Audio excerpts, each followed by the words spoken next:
तो ये BTTH episode 103 का ही नोबल एपिसोड तीसरा है। ठीक है, तो बिना किसी देरी के शुरू करते हैं। अब जैसे यहाँ पर जियान जुंजे ये कहते हैं कि तुम यंग जनरेशन के बीच में फाइट करवाकर इस मामले को सॉल्व कर सकते हो, तो ले जुंजे भी मान जाता है और यहाँ पर कहने लगता है कि ठीक है, मेरी ओर से बोला जाए तो लाइटनिंग पवेलियन की ओर से मिस फेंग जियान के साथ फाइट करेगी, और अगर मिस फेंग जीत जाती है तो जियान कभी भी 3000 लाइटनिंग टेक्निक का उपयोग नहीं करेगा, इसके अलावा ना ही उसकी बॉडी का इस्तेमाल करेगा। अब भाई साहब ऐसी बातें सुनकर बोला जाए तो ले जुंजे की ऐसी बातें सुनकर फेंग जुंजे पहले हिचकिचाते हैं, फिर जियान की ओर देखकर उन्हें समझ में आ जाता है कि जियान शायद काबिल है मिस फेंग से लड़ने के लिए, इसलिए हमें से हिला देते हैं। अब इतने में हमें मिस फेंग को बताया जाता है। मिस फेंग ले जुंजे की ऐसी बातें सुनकर सामने आती है और जियान को चैलेंज कर देती है कि मिस फेंग, मैं लाइटनिंग पवेलियन की ओर से तुम्हें चैलेंज करना चाहती हूँ, क्या तुम चैलेंज को स्वीकार करते हो? अब भाई साहब हमारा जियान भी चलता है तो स्वीकार कर लेता है कि ठीक है, चलो तुम्हें भी निपटा ही देते हैं, मतलब कि बता ही देते हैं कि आखिरकार मैं किसका शिष्य हूँ। हमारा जान चलता है तो फेंग जुंजे से कह देता है कि निश्चिंत रहें, इसको तो मैं आखिर बता ही दूंगा कि आखिर मैं किसका शिष्य हूँ। हमारे जान चलता है तो तुरंत मिस फेंग के सामने आ जाकर प्रकट हो जाता है। हालांकि जाने से पहले जो फेंग जुंजे थे ना, वो जान से पूछते हैं कि क्या तुम ये फाइट करना चाहते हो।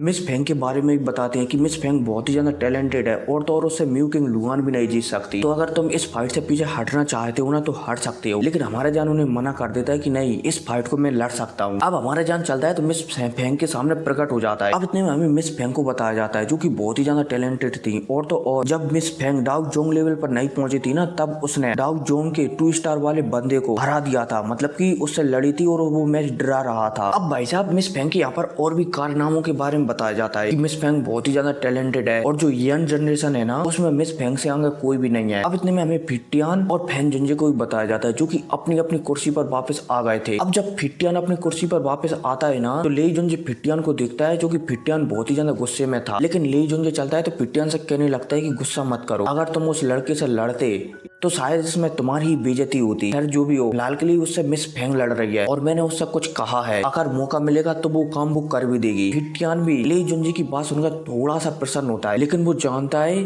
कि फेंग जुंजे के होते हुए यहाँ पर वो जान को तो किसी भी कीमत पर नहीं मार सकते। फिटियान चलता है तो ले जुंजे से पूछने लगता है कि तुम्हें पता है ना कि इस लड़के ने हमारे 2-3 एल्डरों को मार रखा है, इसलिए इतनी आसानी से इसे यहाँ से नहीं जाने देना है। ले जुंजे भी सिर लाते हैं, लेकिन वो फिटियान को समझाने लगते हैं कि देखो ऐसा नहीं है कि मैं इसे यहाँ से जाने दे रहा हूँ। वो क्या है ना कि अगर हमने इस लड़के को यहाँ पर मारने की कोशिश की या फिर रोका तो जो फेंग जुंजे है ना, वो हमारे लाइटनिंग पवेलियन पर हमला कर देंगे। और क्या तुम चाहते हो कि लाइटनिंग पवेलियन और पोलन स्टार पवेलियन के बीच एक बड़ा युद्ध हो? फिटियान भी यहाँ पर समझ जाता है कि ले जुंजे क्या कहना चाहती हैं। फेंग जुंजे चाहे कुछ भी हो जाए, इस लड़के को यहाँ से जिंदा ले जाकर ही रहेंगे। अब इतने में हमें मैदान का सीन बताया जाता है जहाँ पर मिस फेंग और हमारे जान आमने सामने खड़े हुए होते हैं। मिस फेंग चलती है तो यहाँ पर कहने लगती है कि जान, तुम हर बार किसी और चीज का सहारा लेते हो। पहले तुम उस बॉडी का सहारा लेते थे, बोला जाए तो आध्यात्मिक शक्तियों का सहारा लेते थे, वो भी किसी दूसरे के, जिसकी वजह से तुम सेंट्रल फिल्म में फेमस हो गए थे। और अब यहाँ से तुम बचने के लिए फेंग जुंजे का सहारा ले रहे हो, लेकिन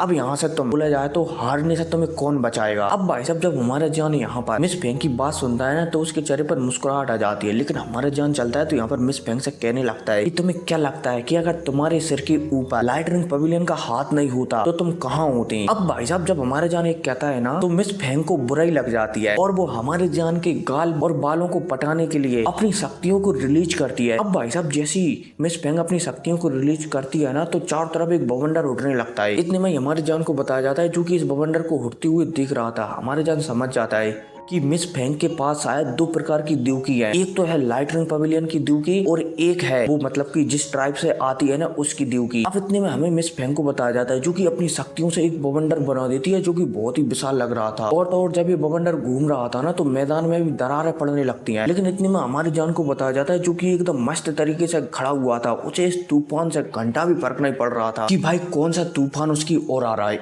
इतने में हमें मिस फेंग को बताया जाता है, जो कि इस तूफान के बीच में खड़ी हुई थी। मिस फेंग चलती है तो अपने शरीर से एक रंग बिरंगा कपड़ा निकालती है, जो कि मेरे ख्याल से गोल्डन कलर का था, और तेजी से इस कपड़े से हमारे जान के ऊपर हमला कर देती है। अब जब मिस फेंग का अटैक बोला जाए तो जी रंगीन कपड़ा हमारे जान की ओर आता है ना, तो जान थोड़ा साइड हटता है और ये कपड़ा हमारी जान के पास से निकल जाता है। इतने में जान देखता है कि कपड़ा दोबारा से पीछे से उस पर हमला कर रहा है, तो जान चलता है तो एक बार और हट जाता है और एक कपड़ा दोबारा से आगे निकल जाता है। इतने में हमारा जान देखता है कि कपड़ा किसी मधुमक्खी की तरह या किसी गात की तरह उसके चिपकने के लिए आ रहा है। तो जियान चलता है तो अपनी मुट्ठी को आगे करता है और उसमें हेवनली फ्लेम लेकर इस कपड़े में एक मुक्का जड़ डालता है, जिस वजह से एक कपड़ा था ना एक पलक झपकती टुकड़ों में बिखर कर गायब हो जाता है। अब इतने में हमें मिस फेंग को बताया जाता है। मिस फेंग चलती है तो यहाँ पर बहुत सारे कपड़ों का इस्तेमाल कर सीधा हमारे जान के ऊपर शूट करने लगती है। अब भाई साहब जब हमारा जान एक साथ इतने सारे कपड़ों को अपनी ओर आता हुआ देखता है ना, तो जान चलता है तो अपनी तलवार को आगे लाता है और यहाँ पर 6 जॉइंट बॉडी डिफेंड रूलर का इस्तेमाल कर देता है। इस वजह से जो हमारे जान की तलवार थी ना उससे बहुत सारी आफ्टर इमेज निकलती हैं और यहाँ पर चारों तरफ घूमने लगती हैं और यहाँ पर जितने भी गोल्डन कलर के मिस फेंग ने अटैक किए थे ना कपड़े वाले, उन्हें डिस्ट्रॉय करने लगती हैं। लेकिन इतने में हमारा जान देखता है कि इन कपड़ों की संख्या लगातार बढ़ती जा रही है, इसलिए हमारे जान की जो 6 जॉइंट रूलर वाली टेक्निक है ना उसको हमारा जान फुल स्ट्रेंथ में उपयोग करने लगता है। हालांकि भले ही हमारा जान इसे फुल स्ट्रेंथ में उपयोग करता है,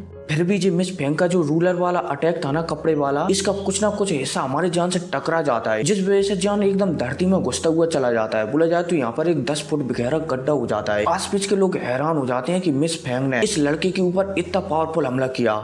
इतने में हमें मिस फेंग को भी बताया जाता है जो कि एक लाइटनिंग पवेलियन की पावरफुल टेक्निक जिसका नाम विंड किलिंग फिंगर का उपयोग कर देती है और एक गुलाबी और सफेद कलर की लाइट उसकी 2 उंगलियों से निकलती है और तेजी से हमारी जान की ओर आगे बढ़ने लगती है। इतने में हमारी जान को बताया जाता है जो कि मिस फेंग के अटैक से बचने के लिए लगातार अपनी जॉइंट रूलर का इस्तेमाल कर रहा था और साथ ही साथ मिस फेंग के सारे अटैकों को भी रोक रहा था। हालांकि मिस फेंग के अटैकों को रोकते समय हमारा जान 10 फुट गहरे गड्ढे में भी घुस गया था। लेकिन इतने में जब हमारा जान ये देखता है कि मिस फेंग ने लाइटनिंग पवेलियन की सबसे पावरफुल टेक्निक, बोला जाए तो 2 सबसे पावरफुल टेक्निकों में से एक टेक्निक विंड किलिंग फिंगर, जिसे हिंदी में कहा जाता है, मतलब कि हिंदी में कहें तो तूफानी उंगली से किसी की जान लेना। अब भाई साहब जैसी मिस फेंग ये हमला करती है ना तो हमें फेंग जुंजे को बताया जाता है जो कि लाइटनिंग पवेलियन की इस पावरफुल टेक्निक से मतलब कि अच्छी तरह से जानते थे, इसलिए वो अपने हाथों में शक्तियां बनाने लगते हैं कि अगर जान को ज्यादा खतरा आया तो वो मिस फेंग को रोक सकें। हालांकि फेंग जुंजे को ऐसा करते हुए देखकर जो ले जुंजे था ना वो भी फेंग जुंजे को रोकने के लिए एकदम तैयार हो जाता है। अब इतने में हमारे जान को बताया जाता है जो कि मिस फेंग के एक अटैक से तो जूझ ही रहा होता है और दूसरे अटैक को विंड किलिंग फिंगर को अपनी ओर आता हुआ देख रहा होता है। बोला जाए तो एक लाइट के पिलर को जो कि बहुत ही ज्यादा पावरफुल था अपनी ओर आता हुआ देख रहा होता है। जान चलता है तो अपना एक हाथ पीछे से आगे लाता है और उसमें एक चीज तैर रही होती है हवा में। अब आपको कमेंट कर बताना है कि भाई क्या चीज तैर रही है। हर कोई नहीं, इसी के साथ ये एपिसोड खत्म हो जाता है। एपिसोड 103 पूरी तरह से खत्म हो जाता है। और हाँ, एक मैंने वीडियो बनाई है हमारे जान और हिट्टियान के ऊपर कि अगर उनकी यहाँ पर फाइट होती ना तो क्या होता। अगर आप उसे देखने में इंटरेस्ट रखते हो ना तो इसी चैनल पर है वो वीडियो, शायद इसी वीडियो के नीचे मिल जाए तो उसे देख सकते हो। तो मिलते हैं अगले वीडियो में। Take care.